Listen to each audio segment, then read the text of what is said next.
Paging Dr. Gary C. Please proceed to the geriatrics department. Emergency! Emergency! Paging Dr. C! Emergency! Emergency! Hello, kumusta po kayo mga mahal kong followers dito sa Gabay sa Kalusugan? Mga subscribers, mga senior citizen kadalasan. Sabi nila, lahat naman ng follower mo, matanda na. Hindi naman, no? Sige nga, magparamdam dyan sa inyo yung mga may menstruation pa. O, yan ha, mag-iHeart GSK kung may mens pa.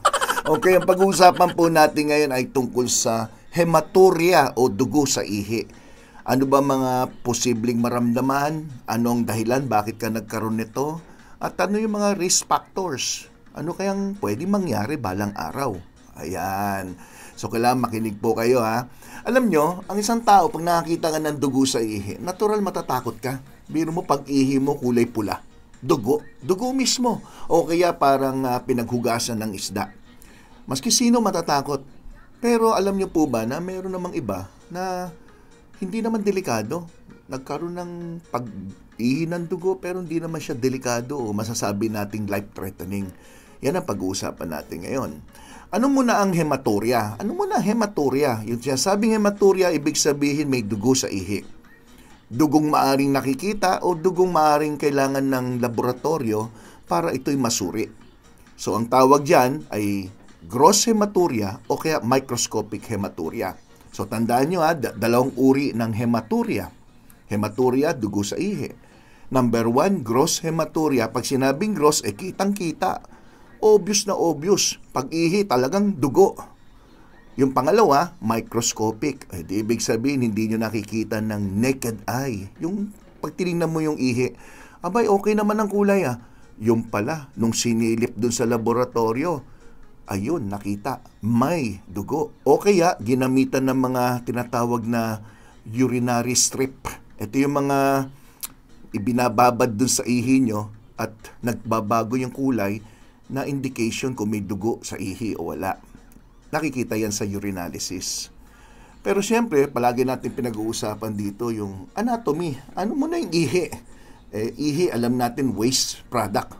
Yan yung mga tinapon nyo, mga dumi, di ba? Parang dumi. Dumi ang ihi, dumi rin ang dumi. Okay.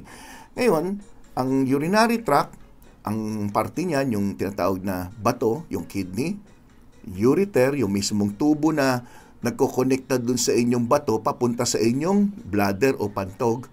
At dun sa pantog naman, may tubo na palabas ng ihi, ang tawag urethra. So, ang urine ay napoproduce yan sa kidney, dadaloy ngayon yan dun sa ureters, papuntang bladder. Pagkatapos, pag medyo nakaramdam na yung bladder, puno na, kailangan ko nang ilabas tong ihi, yung ating pantog ay nagko-contract.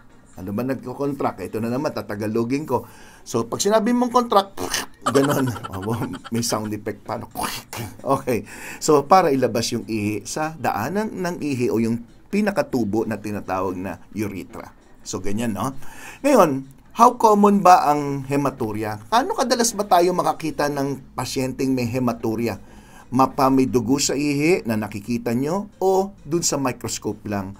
Ang hematuria ang isa sa pinaka-common na nakikita ng doktor, lalo na ng mga urologist. So, urologist, yan yung mga doktor na masasabi natin may kinalaman sa problema sa ihi, no?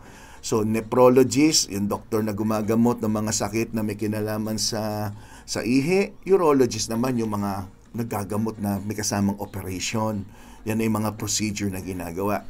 So, researchers estimate na at least 1 out of 5 people na pumupunta sa urologist o sa doktor ay maaari magdaing ng hematuria o makitaan na may hematuria. So, gross hematuria is less common. Bihirang-bihira makakita ng, Doc, umihi ako, may dugo. Bihira. Mas common yung tinatawag nating microscopic o yung hindi nakikitang dugo sa inyong pag-ihi. So, who is more likely to develop hematuria? Sino kaya sa atin? Yung mga nanonood ngayon, sino sa inyo naka-experience na nagpa-urinalysis at ang sabi ng doktor, meron kang ihi na may dugo o may dugo ka sa ihi? Yan. I'm sure meron sa inyo. Tapos sasabihin ng doktor, malamang UTI lang to, infection. So, posible pag may UTI, may dugo sa ihi. Ano pa? Posible na, umihi ka na siguro masyadong concentrated, kulang ka sa tubig, kaya para may mga buhangin na dumadaan sa daanan ng ihi na medyo gumasgas, so posible rin na meron ding dugo sa ihi. So, sino ba yung mga posible na dumaing na meron silang hematuria? Ito. You are more likely to develop hematuria if you have, number 1, isa kang lalaki na namamaga ang prostata. Hindi po cancer yan na namamaga lang ang prostata na ang tawag BPH or benign prostatic hyperplasia. O kaya may enlarged prostate ka. Yun yung another term dyan, enlarged prostate. Number 2, cancer of the prostate. So kung lalaki ka at merong ganitong cancer sa prostate, maaring magkaroon ka ng ihi sa dugo nyo. Kung meron kang cancer sa anumang daanan o parte ng inyong urinary tract, mula kidney, daanan ng ihi, pantog, o kaya meron kang history ng calculi o bato sa inyong kidney. So, urinary tract stones ang tawag dyan sa mga calculi. Sino pa? Number 2, o next, uminom ka ng gamot na pwedeng yung gamot na yung magbigay din ng dugo sa ihi. Yung mga gamot na tulad ng blood thinners, posible, antibiotics, aspirin, at iba pa mga pain reliever ay pwede rin magbigay ng dugo sa ihi. O kaya ikaw naman ay masyado nagbubuhat ng mabigat at nasobrahan ka ng exercise. Mabibigat yung exercise na ginagawa mo tulad ng long distance running, weightlifting, pwede. Nagkaroon ka ng recent bacterial or viral infection sa daanan ng ihi, o kaya nagkaroon ka ng mga streptococcus or hepatitis, pwede rin magkaroon ng dugo sa ihi. Kaya karamihan nga ng hepatitis, pag mapapansin nila, ihi nila parang tsaa daw. Then ano pa, kung ikaw ay may sakit sa bato na tinatawag na glomerulonephritis, ito po ay mga sakit na pwede magkaroon din ng ihi sa dugo. At ito ay tuloy-tuloy. Hindi po ito nakukuha minsan ng pag-inom lang ng antibiotics. So, ang tanong, ano yung mga posibleng maramdaman? May hematuria ako pero wala naman ako naramdaman. Basta umihi ako, mapula.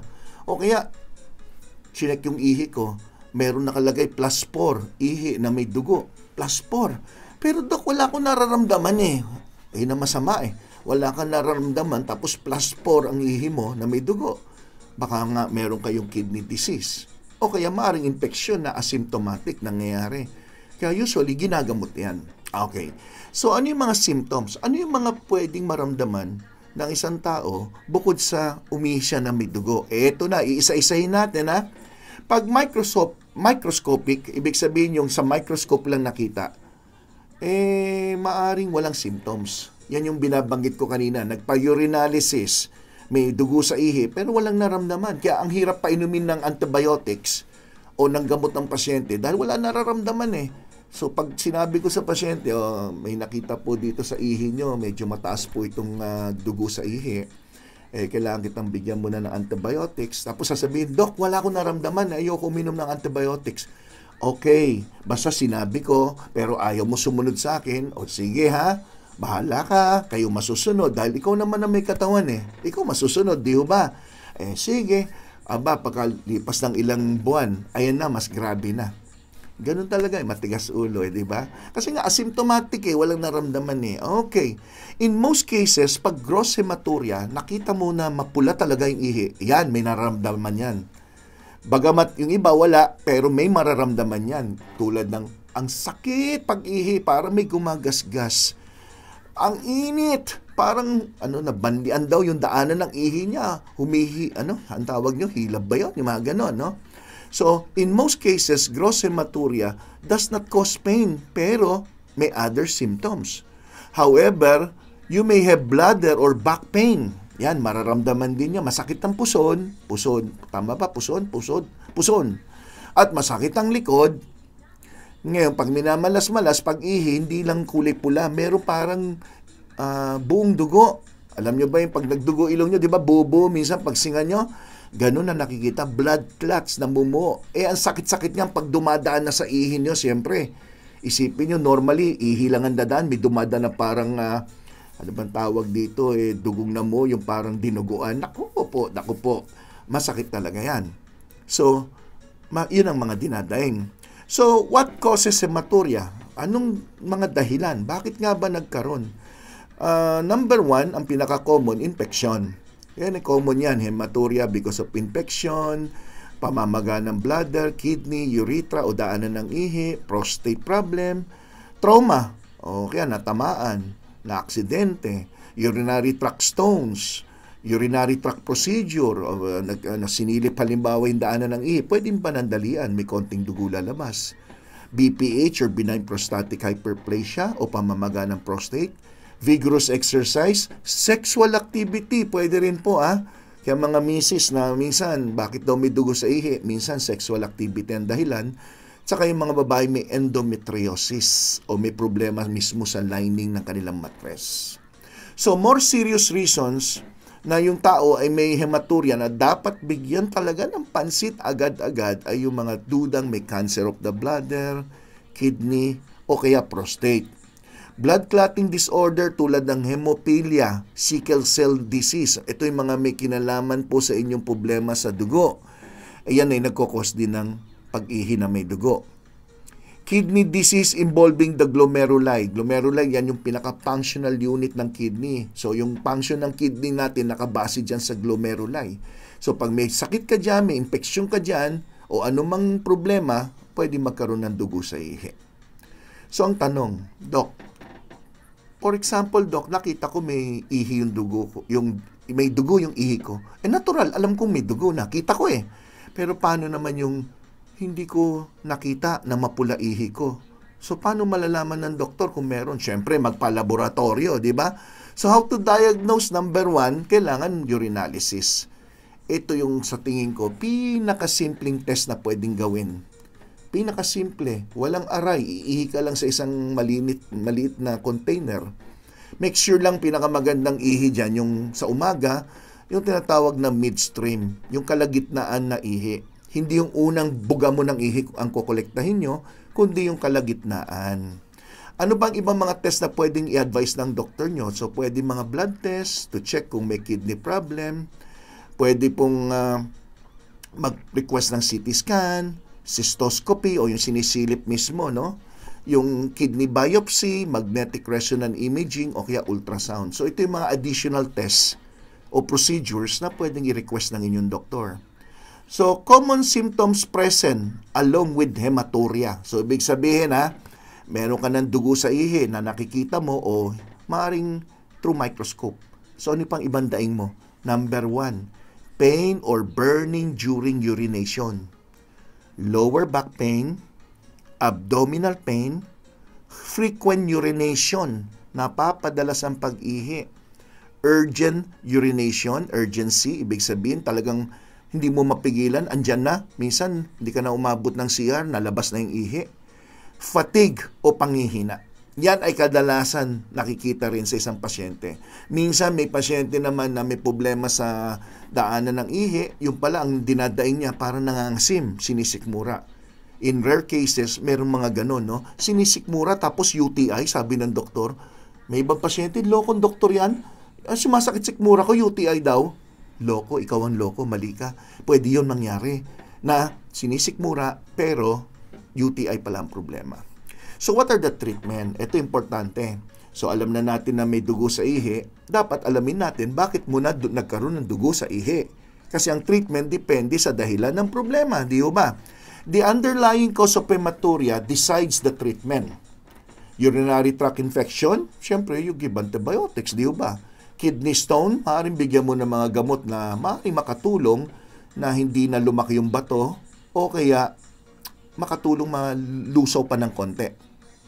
Pero kung talaga nakabara, lalo na sa masela na parte ng inyong bato, na kung saan namamagana yung kidney nyo, baka ang advice na ng doktor ay operation. O kaya lithotripsy, dudurugin yung bato sa pamamagitan ng shockwave at magiging parang pulbo na yan nasasama na sa pag-ihi nyo. So, depende sa location ng inyong bato sa bato. Okay? Then, bato sa bladder, nangyayari rin. Kidney cancer, so baka kailangan ng surgical procedure na tanggalin. Kung isang kidney lang na may cancer, pwedeng tanggalin yung isa. Okay lang kung tutuusin dahil as long as may one functional kidney, walang problema. Prostate enlargement, kung BPH, baka gamot. Kung di makuha sa gamot, baka kayod. Kung di makuha sa kayod, baka prostatectomy o tanggalin yung prostate. Certain medication, di syempre, pag may ininom kang gamot at napansin nyo, nagbago yung pag-ihi nyo o nakita may dugo sa ihi, alamin dapat ng doktor kung ano yung mga gamot nyo at yung posible dun sa mga gamot na mag-cause ng hematuria at maaaring ipatigil o palitan ng ibang klaseng gamot. Preventing hematuria means preventing the underlying causes. Syempre, para maiwasan natin magkaroon ng hematuria o dugo sa ihi, dapat iwasan mo yung dahilan ng pagkaroon nyo ng dugo sa ihi. Simpleng-simple. So, for prevention, drink a lot of water. Dahil pag kulang sa tubig, madali kayong magkaroon ng mga stone former na tinatawag, yung magkaroon ka ng bato. Urinate quickly pag naiihi at urinate quickly after sexual intercourse. Okay? Sa bagay, mga pasyente ko rito nanonood sa akin, yung mga aking followers daw, kadalasan daw, wala na raw silang ganyan. So, okay, exempted po kayo.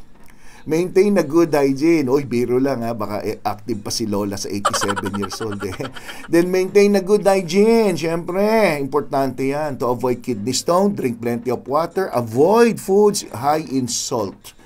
Mga Pilipino, mahilig kumain ng maalat. Nagsasawsaw pa sa patis, bagoong, toyo, di ba? So, iwasan niyo yan. To avoid bladder cancer, reduce chemical exposure, avoid smoking, and drink enough water. Kung mapapansin nyo, ang common denominator, drink enough water daily. Okay? So, yan po ang simpleng paliwanag tungkol sa hematuria o dugo sa ihi. Nagustuhan nyo ba yung paliwanag ko? Ang hirap magpaliwanag kung alam mong hindi masyado na-appreciate yung effort. Kung na-appreciate nyo, mag-iHeart GSK kayo. Pag nakita ko na konti lang yung nag-iHeart GSK dyan, ayoko na mag-lecture. Last na to. Maski duguin pa kayo, ayoko na. O sige, iHeart GSK dyan sa baba as a sign of your love and support dito sa akin channel. At sa mga hindi pa nakasubscribe, Gabay sa Kalusugan, Dr. Gary C. Subscribe! Click the notification bell and invite your friends to join us here sa Gabay sa Kalusugan. Okay? Maraming salamat sa lahat ng nanood. Sana meron po ako na-share sa inyo. As always, ako po si Dr. Gary C., ang inyong Gabay sa Kalusugan. Bye-bye!